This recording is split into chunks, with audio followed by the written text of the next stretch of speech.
ఏనుగు చర్మం పులి చర్మం, ఇకపోతే నువ్వు కట్టుకునేందుకు ఏం లేదు ఇక్కడ అందుట. అంటే ఆయన అన్నట్ట, పులితోలు ఏనుగుతోలు రెండు దాచిపెట్టాయి, నేను ఏం కట్టుకుంటానో నీకు చూపిస్తాను అన్నట్టు. ఈవిడ కావాలనే పులితోలు ఏనుగుతోలు అయ్యవారికి దొరకకుండా చేసింది.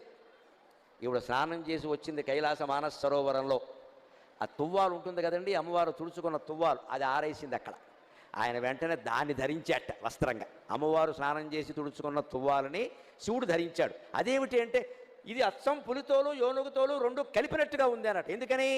అమ్మవారు ఒంటి నిండా పసుపు రాసుకుంది కాబట్టి ఆ తువ్వాలకి పసుపు చారలంటే, అమ్మవారు కస్తూరి తిలకం దిద్దుకుంది కాబట్టి కాటుక పెట్టుకుంది కాబట్టి నల్లటి చారలు కూడా అంటే, నల్ల చారలు పసుపు చారలు ఉంటే పులితోలే కదా అన్నట్టు. అదండి శివుడి చమత్కారం, అదండి శివుడి అమ్మవారు పరమానంద పడిపోయింది. ఓ నీ ఇల్లు బంగారంగా, దేవాది దేవుడివి, మహానుభావుడివి, నేను తుడుచుకున్న తువ్వాలు నువ్వు కట్టుకోవడం ఏమిటాయి అంటే ఒక్కటే మాట, ఐ లవ్ యూ అన్నట్టు, అంతే, ఇంకేం లేదు ఇక్కడ. అదే లెక్క.